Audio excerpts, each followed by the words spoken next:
നട്ടലിനുറപ്പുണ്ടോ, ആണത്തമുണ്ടോ എന്നിങ്ങനെയാണ് ചോദ്യങ്ങൾ. പാലക്കാട് കാലുകുത്താൻ അനുവദിക്കില്ല, തല ആകാശത്തെത്തിക്കുമെന്നൊക്കെയാണ് ഭീഷണികൾ. ദണ്ട് റെഡിയാക്കി വെച്ചിട്ടുണ്ട് എന്നാണ് മുന്നറിയിപ്പ്. ഇതും ഇതിലപ്പുറവും കണ്ടിട്ടുണ്ട് എന്നാണ് മറുപടി. പാലക്കാട് നടക്കുന്ന പടയെ പറ്റിയാണ്. ഹെഡ്ഗേവാർ വിവാദത്തിന് പിന്നാലെ പാലക്കാട്ടെ രാഷ്ട്രീയ ചിത്രം BJP കോൺഗ്രസ് ഏറ്റുമുട്ടലിൻ്റെതായി മാറിയിരിക്കുന്നു. ബാലിശമായ പ്രകോപനങ്ങളും ആരോപണങ്ങളും നിറഞ്ഞതോടെ അടിസ്ഥാനപരമായി ഉയർത്തിയ ഹെഡ്ഗേവാർ വിവാദവും ആശയപരമായ പ്രശ്നങ്ങളും ചർച്ചയുടെ പിന്നാമ്പുറത്തായി.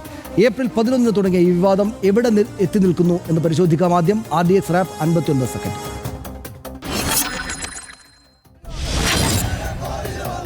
നഗരസഭയ്ക്ക് കീഴിൽ ആരംഭിക്കുന്ന ഭിന്നശേഷി നൈപുണ്യ വികസന കേന്ദ്രത്തിന്റെ പേരിടൽ വിവാദം പാലക്കാട് സൃഷ്ടിച്ചത് BJP കോൺഗ്രസ് ഏറ്റുമുട്ടലിന്റെ സാഹചര്യം. പൊതുസ്ഥാപനത്തിന് RSS സ്ഥാപകൻ ഹെഡ്ഗേവാറിന്റെ പേരിടാൻ അനുവദിക്കില്ലെന്ന ശക്തമായ നിലപാടിലാണ് കോൺഗ്രസ്. ഏതറ്റം വരെ പോയാലും ആ പേര് തന്നെ ഇടുമെന്ന് BJPയും. ഇരുകൂട്ടരും പരസ്പരം ഓഫീസുകളിലേക്ക് മാർച്ചും പ്രതിഷേധവും നടത്തിയതോടെ പാലക്കാട്ടെ സമാധാനാന്തരീക്ഷം തകർന്നു. ഏപ്രിൽ 11 മുതൽ രാഹുൽ മാങ്കൂട്ടത്തിലിനെതിരെ BJP പാലക്കാട് ഈസ്റ്റ് ജില്ലാ പ്രസിഡന്റ് പ്രശാന്ത് ശിവൻ നടത്തിയത് തുടരെ പ്രകോപനപരമായ പ്രസംഗങ്ങൾ. കൊലവിളിയിൽ നടപടിയെടുക്കുന്നില്ലെന്നാരോപിച്ച് ഇന്ന് പോലീസ് വിളിച്ച സർവകക്ഷി യോഗത്തിൽ നിന്ന് കോൺഗ്രസ് വിട്ടുനിന്നു. ഒടുവിൽ കോൺഗ്രസിന്റെ പരാതിയിൽ BJP നേതാക്കളായ പ്രശാന്ത് ശിവനും ഓമനക്കുട്ടനുമെതിരെ പോലീസ് കേസെടുത്തു. പിന്നാലെ രാഹുൽ മാങ്കൂട്ടത്തിൽ വ്യാജ പ്രചരണം നടത്തുന്നു എന്നാരോപിച്ച് BJP SP-ക്ക് പരാതി നൽകി. RDX rap news Malayalam.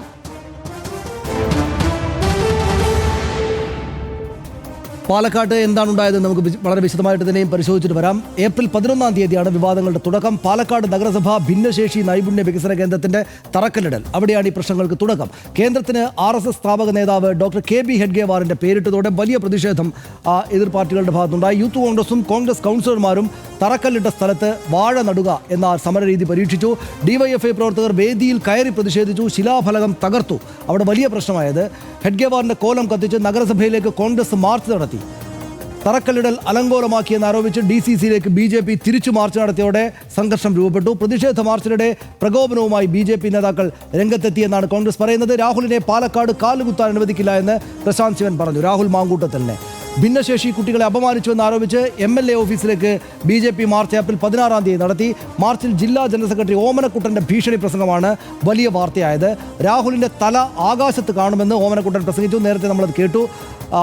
RSS ഭീഷണിക്ക് വഴങ്ങില്ല എന്ന് രാഹുൽ മാങ്കൂട്ടത്തിൽ അതിശക്തമായിട്ട് തിരിച്ചടിച്ചു. BJP ഓഫീസിലേക്ക് യൂത്ത് കോൺഗ്രസ് നടത്തിയ മാർച്ചിൽ ആകപ്പാടെ സംഘർഷമുണ്ടായി. 16 തീയതി തന്നെ യൂത്ത് കോൺഗ്രസ് മാർച്ചിനെതിരെ BJP പ്രവർത്തകർ തിരിച്ച് പ്രതിഷേധം നടത്തി. അതേ ദിവസം തന്നെ രാഹുലിനും സന്ദീപ് വാര്യർക്കുമെതിരെ കൊലവിളി മുദ്രാവാക്യം ഉയർന്നുവെന്നാണ് കോൺഗ്രസ് ചൂണ്ടിക്കാട്ടുന്നത്. പ്രവർത്തകരെ പോലീസ് മർദ്ദിച്ചു എന്നാരോപിച്ച് രാഹുലും സന്ദീപ് വാര്യരും അതിശക്തമായിട്ട് രംഗത്തേക്ക് വന്നു. പാലക്കാട് സൗത്ത് പോലീസ് സ്റ്റേഷനിൽ കുത്തിയിരുന്ന് പ്രതിഷേധിച്ചു. അതിശക്തമായിരുന്നു സമരം. 2 നേതാക്കളുടെ നേതൃത്വത്തിൽ.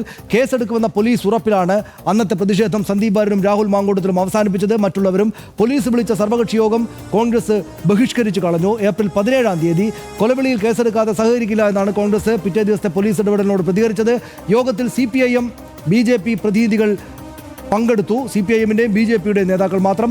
പാർട്ടി ഓഫീസിലേക്ക് പ്രകടനവും വ്യക്തി അധിക്ഷേപവും ഒഴിവാക്കാൻ ആ സർവകക്ഷി യോഗത്തിൽ ധാരണയുണ്ടായി. സർവകക്ഷികളില്ല, 2 കക്ഷികൾ മാത്രം. കോൺഗ്രസ് പരാതിയിൽ പ്രശാന്ത് ശിവനും ഓമനക്കുട്ടനുമെതിരെ ഒടുവിൽ കേസ് ഉണ്ടായിട്ടുണ്ട്. രാഹുൽ വ്യാജ പ്രചാരണം നടത്തുന്നുവെന്നാരോപിച്ച് SP-ക്ക് പരാതി നൽകിയിരിക്കുകയാണ് BJP. അല്പം മുമ്പ് നമ്മുടെ ചർച്ചയടക്കം ഇക്കാര്യമാണ് പരിശോധിച്ചത്. നമ്മൾ മറ്റ് ജില്ലകളിൽ നിന്നും കാണാത്ത അതിശക്തമായിട്ടുള്ള ഒരു കാര്യം അതിനകത്തേക്ക് വരികയാണ്. അതിനു മുമ്പ് എനിക്ക് തോന്നുന്നു ഹർഷൻ ഒന്ന് ഇവരുടെ 2 പേരുടെയും വർത്തമാനങ്ങൾ ഒന്ന് കേട്ടുവരാം. BJPയും കോൺഗ്രസും തമ്മിൽ കൊരുത്ത പരാമർശങ്ങൾ ഇവയായിരുന്നു. പാലക്കാടിന്റെ MLA എന്നോർത്തോളൂ, ഇനിയും ഇത്തരത്തില് ഇന്നാട്ടിലെ ദേശീയ ബോധമുള്ള ഇന്നാട്ടിലെ ദേശീയവാദികൾക്കെതിരെ നിങ്ങൾ ഇനിയും ഇത്തരത്തിലൊരു പ്രസ്താവനയുമായി ഇറങ്ങുകയാണെങ്കിൽ പത്തനംതിട്ടയിൽ നിന്ന് നിങ്ങളുടെ പാലക്കാട് റെയിൽവേ സ്റ്റേഷനിൽ കാലുകുത്തണമെങ്കിൽ ഇവിടുത്തെ ഭാരതീയ പാർട്ടിയുടെ പ്രവർത്തകന്മാർ തീരുമാനിക്കേണ്ടി വരുന്ന ഒരു കാലഘട്ടം ഉണ്ടാവുമെന്ന് മാത്രം ഓർമ്മിപ്പിച്ചുകൊണ്ട്, നിങ്ങളുടെ കൂട്ടത്തിൽ നട്ടലിനുറപ്പുള്ള ഏതെങ്കിലും ഒരുത്തൻ ഞങ്ങളുടെ ആഫീസിന്റെ മുമ്പിൽ വന്ന് നിന്നു കഴിഞ്ഞാൽ പിന്നെ ബാക്കി ഞാൻ പറയുന്നൊന്നുമില്ല. കാരണം ഞങ്ങളുടെ ആഫീസിനെ എങ്ങനെ സംരക്ഷിക്കണമെന്ന് ഞങ്ങൾക്കറിയാം. അത് നിങ്ങൾ ആരും പഠിപ്പിച്ചു തരേണ്ട ആവശ്യമില്ല. ഞങ്ങള് BJP ഓഫീസിൽ കുറച്ചു ദിവസം മുമ്പ് ദണ്ടയൊക്കെ ഒന്ന് പൊടി പിടിച്ച് കിടക്കായിരുന്നു. ഞങ്ങൾ ദണ്ടയൊക്കെ എന്ത് ശരിയാക്കി റെഡിയാക്കി എടുത്ത് നിൽക്കുന്നുണ്ട്.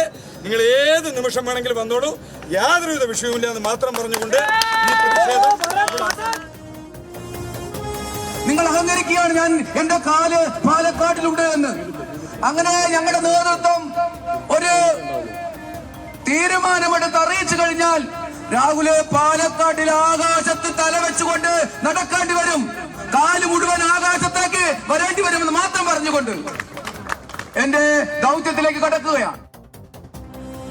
BJPയുമായിട്ട് ഒരുമിച്ചിരുന്ന് ചർച്ച നടത്തി പ്രശ്നങ്ങൾ ഇവിടെ സമാധാനമുണ്ടാക്കാം എന്നാണ് പോലീസ് പറയുന്നത്. എന്തിനെതിരെ? ഒരു നിയമസഭാ സാമാജികൻ്റെ തലയെടുക്കുമെന്ന് പറഞ്ഞത് നമുക്ക് ചർച്ച ചെയ്ത് തീർക്കണോ? ഒരു നിയമസഭാ സാമാജികൻ്റെ കാലെടുക്കും എന്ന് പറഞ്ഞത് ചർച്ച ചെയ്ത് തീരുമാനിക്കണോ? ഒരു ജില്ലാ കോൺഗ്രസ് കമ്മിറ്റി ഓഫീസിൻ്റെ മുന്നിലേക്ക് വന്ന് അക്രമം നിറഞ്ഞൊരു മാർച്ച് നടത്തിയത് ചർച്ച ചെയ്ത് പരിഹരിക്കണം. നിയമസഭാ സാമാജികൻ്റെ ഓഫീസിലേക്ക് നടത്തിയ അക്രമം നിറഞ്ഞ മാർച്ച് ചർച്ച ചെയ്ത് തീരുമാനിക്കണം. ഇങ്ങനെ ചർച്ച ചെയ്ത് ചായയും ബിസ്ക്കറ്റും തരുന്ന പണിയാണോ കേരള പോലീസിനുള്ളത്? ഇതിനെ ഞങ്ങൾ രാഷ്ട്രീയമായി നേരിടും, ഇതിനെ ഞങ്ങൾ നിയമപരമായി നേരിടും. ഞങ്ങൾക്ക് പോകാൻ കഴിയുന്ന ഇടങ്ങളിലെല്ലാം നിയമപരമായി ഞങ്ങൾ മുന്നോട്ട് പോകും. ഒരു കോംപ്രമൈസ് ഈ വിഷയത്തിലില്ല. നമ്മൾ പ്രത്യേകമായിട്ട് പറയേണ്ടതില്ല, പക്ഷെ എന്നാലും ഇത് കുറച്ച് കൂടുതലാണെന്ന് തോന്നുന്നുണ്ടല്ലേ ഹർഷ? അല്ല, ഇതിനകത്ത് നമ്മുടെ BJPയുടെ നേതാവ് ശിവരാജനുണ്ടല്ലോ, പാലക്കാട് എല്ലാവർക്കും അറിയാവുന്ന മുതിർന്ന നേതാവ്. അപ്പോൾ അദ്ദേഹം അടക്കം എല്ലാവരും ഈ പ്രശാന്തിനെ ജില്ലാ പ്രസിഡന്റ് ആക്കുന്നതിനെ വല്ലാതെ എതിർത്തു. പക്വതയില്ല എന്നൊക്കെയാണ് അന്ന് അവരെല്ലാവരും പറഞ്ഞത്, BJPയിലെ നേതാക്കന്മാർ തന്നെ. അപ്പം നമ്മൾ സത്യത്തിൽ ഞാൻ കരുതിയത് ഒരു ചെറുപ്പക്കാരൻ, കൊള്ളാവുന്ന ഒരു ചെറുപ്പക്കാരൻ വരുന്നു. കാരണം ആ സമയത്തൊക്കെ സോഷ്യൽ മീഡിയയിൽ അദ്ദേഹം വൈറലായി. ഈ അദ്ദേഹത്തിൻ്റെ പേര് വന്നപ്പോൾ തന്നെ എല്ലാവരും അല്ല, പുതിയ ചെറുപ്പക്കാരൻ വരട്ടെ എന്നെല്ലാവരും പറഞ്ഞു. അപ്പോൾ ഈ അടുത്ത കാലത്ത് കേരളത്തിൽ BJPയുമായി ബന്ധപ്പെട്ടുണ്ടായ 2 വിവാദത്തിലും പ്രശാന്ത് ശിവൻ്റേതായ പങ്കാളിത്തമുണ്ട്. അപ്പോൾ അത് കാണുമ്പോൾ ഈ ശിവരാജൻ്റെയൊക്കെ ആരോപണം വാസ്തവമായിരുന്നു എന്ന് നമുക്ക് തോന്നിപ്പോകുന്നു. വേറൊന്നുമല്ല, ആദ്യം ഇപ്പോൾ എമ്പുരാൻ സിനിമ റിലീസായി. അദ്ദേഹം കടുത്ത മോഹൻലാൽ ഫാനാണ് ഈ പ്രശാന്ത് ശിവൻ. അദ്ദേഹം ആ ഫാൻ ഷോ തന്നെ കാണാൻ പോയി. കണ്ടിട്ട് വന്നിട്ട് അദ്ദേഹം ഫേസ്ബുക്കിൽ പോസ്റ്റ് ഇട്ടു, ഗംഭീര ഷോ ആയിരിക്കുന്നു, തകർത്തിരിക്കുന്നു, സിനിമ ഉഗ്രം ഗംഭീരം കിടിലം എന്നുള്ള ലൈനിൽ അദ്ദേഹം ആ ഒരു മോഹൻലാൽ ഫാൻ എന്നുള്ള നിലയ്ക്ക് തന്നെ പോസ്റ്റ് ഇട്ടു. അതിനുശേഷം അതിന് തൊട്ടു പിന്നാലെ ഈ BJP പ്രവർത്തകരായിട്ടുള്ളവരാണ് വന്നിട്ട് ഈ പ്രശാന്ത് ശിവനെ തന്നെ പരിഹസിക്കുന്ന സ്ഥിതി ഉണ്ടായി. അതായത് നിങ്ങൾ മോഹൻലാലിൻ്റെ സിനിമ കണ്ടു ശരിയാണ്, പക്ഷേ അതിനകത്ത് BJPയെ കൈകാര്യം ചെയ്തിരിക്കുന്നു എന്നുള്ളത് നിങ്ങൾക്ക് മനസ്സിലായിട്ടില്ല എന്ന് പറഞ്ഞിട്ട് പിന്നീട് അദ്ദേഹം പലതവണ എഡിറ്റ് ചെയ്തു. അത് കഴിഞ്ഞിട്ട് അത് ഡിലീറ്റ് ചെയ്തെന്നാണ് ഞാൻ മനസ്സിലാക്കുന്നത്. അതിന് ശേഷം വരുന്ന വിവാദം ഇതാണ്. ഇപ്പോൾ ഹെഡ്ഗേവാറിൻ്റെ പേര് ആ നൈപുണ്യ കേന്ദ്രത്തിന് ഇട്ടു എന്ന് പറയുന്നു. അതിൽ ആ ആലോചനയിൽ തീർച്ചയായും ഒരുപക്ഷെ അദ്ദേഹം ഉണ്ടാകാമായിരിക്കാം. അതിനുശേഷം അത് വലിയ സംഘർഷത്തിലേക്ക് മാറുന്നത് അദ്ദേഹത്തിൻ്റെ വളരെ അഗ്രസീവായ പ്രതികരണങ്ങളിലൂടെയാണ്. അതിനുശേഷം എന്താണ് സംഭവിച്ചത്? RSS സ്വാതന്ത്ര്യ സമരത്തിലായിരുന്ന നാട്ടുകാർക്ക് ഒന്നുകൂടി മനസ്സിലായി, അതറിയാത്തവർക്കും.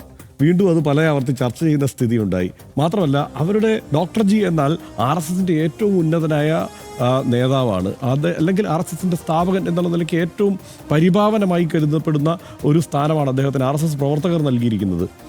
ആ ഹെഡ്ഗേവാറിനെതിരായ ഇത്ര രൂക്ഷമായ ചർച്ചകൾക്ക് കേരളത്തിലൂടെ ഇങ്ങനെ രൂക്ഷമായ ചർച്ചകൾ നടക്കുന്നത്, പരിഹാസങ്ങൾ നടക്കുന്നത് എല്ലാം ആ BJP പ്രവർത്തകർക്ക് കണ്ടുകൊണ്ട് നിൽക്കേണ്ടി വന്നു. ഇതിനെല്ലാം അദ്ദേഹം വഴിവെച്ച് കൊടുത്തു എന്നുള്ളതാണ്. ആ നിലയ്ക്ക് നോക്കിക്കഴിഞ്ഞാൽ ഈ ഒരു BJP പ്രസിഡന്റ് എന്ന നിലയ്ക്ക് ആക്ട് ചെയ്യേണ്ട ഒരു പക്വത, ഒരു ജില്ലാ നേതാവ് എന്ന നിലയ്ക്ക് ആക്ട് ചെയ്യേണ്ട പക്വത അദ്ദേഹം കാണിക്കുന്നുണ്ടോ എന്നുള്ള സംശയമാണ്. മാത്രമല്ല, ഈ പരാമർശങ്ങൾക്ക് എന്ന് വെച്ച് അദ്ദേഹത്തിൻ്റെ ഫാൻസ് സ്വാഭാവികമായും ഇതൊക്കെ ഇഷ്ടപ്പെടുന്നവരുമായിരിക്കാം. സുരേഷ് ഗോപി പറയുന്നു അത് ഇഷ്ടപ്പെടുന്നവർ ഒത്തിരി പേരുണ്ടല്ലോ. അതുപോലെ ഇത് ഈ ദണ്ഡ തുടച്ചു വെച്ചിരിക്കുകയാണ് എന്നൊക്കെ പറഞ്ഞ് വലിയ വിവാദമായി നമ്മൾ കേട്ടല്ലോ. അപ്പോൾ പിറ്റേന്ന് ഇത് എന്തിനാണ് ഉപയോഗിക്കുന്നതെന്നൊക്കെ പറഞ്ഞ് അദ്ദേഹം ന്യായീകരിക്കാനൊക്കെ നോക്കുന്നുണ്ട്. എനിക്ക് മനസ്സിലായിട്ടില്ല എന്തിനാണ് വലിയൊരു വടി എടുത്തു വെച്ചിട്ടുണ്ട് എന്ന് പറയുന്ന ആളുകൾ തല്ലാനാണ് എന്നല്ലേ വ്യാഖ്യാനിക്കുള്ളൂ. അതൊക്കെ പറയുന്നതിൽ കുറച്ചുകൂടെ ഗൗരവം. ഈ വയലൻസിൻ്റെ ഭാഷ പൊതുരംഗത്തേക്ക് കൊണ്ടുവരുന്ന പരിപാടി ചെറുപ്പക്കാരായ രാഷ്ട്രീയ നേതാക്കൾ ഉപേക്ഷിക്കേണ്ടതാണ്. അക്കാര്യത്തിലാണ് ഇദ്ദേഹത്തിന് ഏറ്റവും വലിയ വീഴ്ചയുണ്ടായിട്ടെന്നാണ് ഞാൻ വിചാരിക്കുന്നത്. കാരണം എന്താണെന്ന് വെച്ചാൽ, ഇപ്പോൾ എന്താണ് നമ്മുടെ ചെറുപ്പക്കാർ കൂടുതലായിട്ട് വയലൻസിലേക്ക് വീണിരിക്കുന്നു. പൊതുസമൂഹം ആകെ ബേജാറായിരിക്കുന്ന സമയമാണ്. അമ്മയെ കൊല്ലുന്നു, അച്ഛനെ കൊല്ലുന്നു, സ്വന്തം ഇളയ സഹോദരനടക്കം 5 പേരെ വെട്ടിക്കൊല്ലുന്നു. ഇങ്ങനെയുള്ള വയലൻസ് പൊതുരംഗത്താകെ ചെറുപ്പക്കാരെ കൂടുതലായിട്ട് ഗ്രസിച്ചിരിക്കുകയാണ് എന്ന് പൊതുസമൂഹം ആകെപ്പാട് ആശങ്കപ്പെടുമ്പോൾ പൊതുപ്രവർത്തകർ യഥാർത്ഥത്തിൽ എന്താ ചെയ്യേണ്ടത്? സൗഹാർദ്ദത്തിൻ്റെയും സമന്വയത്തിൻ്റെയും ഭാഷയിലേക്ക് വരിക വേണ്ടത്. ഇദ്ദേഹത്തിൻ്റെ നേതാവ് അമിത്ഷാ കഴിഞ്ഞ ദിവസം പാർലമെൻറ്റിൽ ജോൺ ബിട്ടാസ് എന്തോ കാര്യമായിട്ട് പറഞ്ഞപ്പോൾ അദ്ദേഹത്തെ എഴുന്നേറ്റ് നിന്ന് ഒരല്പം പരിഹാസത്തോടു കൂടി ചിരിച്ചിട്ട് രണ്ടുപേരും ചിരിക്കുകയാണ്, മറ്റെല്ലാ ആളുകളും ചിരിക്കുകയാണ്. വലിയ രാഷ്ട്രീയമായിട്ട് വലിയ പോര് ഉണ്ടാകുന്ന രണ്ട്. പക്ഷേ അമിത്ഷാ തന്നെയാണ് എഴുന്നേറ്റ് നിൽക്കുന്നത്, പക്ഷേ ചിരിച്ചുകൊണ്ട് പരിഹസിക്കുകയാണ്. അല്ലാതെ വയലൻസിൻ്റെ ഭാഷയല്ല രാഷ്ട്രീയ രംഗത്ത് ആരും കൊണ്ടുവരുന്നത്. അപ്പോൾ ഇതുപോലെ കേരളത്തിൽ വയലൻസ് ചെറുപ്പക്കാർക്കിടയിൽ ഗ്രസിക്കുന്നുവെന്ന് പൊതുജനമാകപ്പാടെ കുടുംബങ്ങളാകെ ഭയപ്പെടുന്ന സമയത്ത് ഒരു ദണ്ഡയിന്മേൽ കൊടികെട്ടുന്ന രൂപത്തിൽ എതിർ പാർട്ടിയുടെ ഓഫീസിൽ താഴെ ബൈക്കിൽ സിനിമാറ്റിക് സ്റ്റൈലിൽ പോയിട്ട് രാഷ്ട്രീയ നേതാവ് നിൽക്കുന്നത് ഒട്ടും നല്ല കാര്യമല്ല. പൊതുപ്രവർത്തകർ ആ നിലക്ക് കാര്യത്തിൽ കുറെ കൂടെ ഗൗരവം കാണിക്കേണ്ടതാണ് എന്ന് പറയേണ്ടതാണ്. ജനങ്ങളുടെ നികുതി പണം കൊണ്ട് നഗരസഭ നിർമ്മിക്കുന്ന സ്ഥാപനത്തിന് RSS സ്ഥാപകന്റെ പേര് നൽകുന്നു എന്നതാണ് അടിസ്ഥാനപരമായ പ്രശ്നം. അതിൻ്റെ ശരികേട് ഈ ഫോറത്തിൽ തന്നെ ചർച്ച ചെയ്ത RDX നിലപാട് പറഞ്ഞതുമാണ്.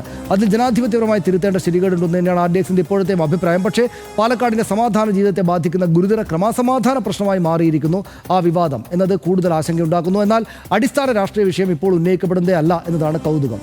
പകരം ഉയരുന്നത് അടിക്കും തലകൊയ്യും തുടങ്ങിയ ഗ്വാഗ്വാ വിളികളാണ്. ആശയപരവും നിയമപരമായി നേരിടേണ്ട വിഷയങ്ങൾ തെരുവിൽ തല്ലിത്തീർക്കുക എന്നത് അത്യന്തം ബാലിശമാണെന്ന് RDX ഈ നേതാക്കളെ ഓർമ്മിപ്പിക്കുന്നു. സംഘർഷം സുവർണാവസരമാക്കാൻ നോക്കുന്നവരുണ്ടാകും, പക്ഷേ അതിൽ വീഴാതിരിക്കാനാണ് രാഷ്ട്രീയം ശരിയായി മനസ്സിലാക്കുന്നവർ, പൊതുപ്രവർത്തന രംഗത്ത് പ്രവർത്തിക്കുന്നവർ ശ്രമിക്കേണ്ടത്.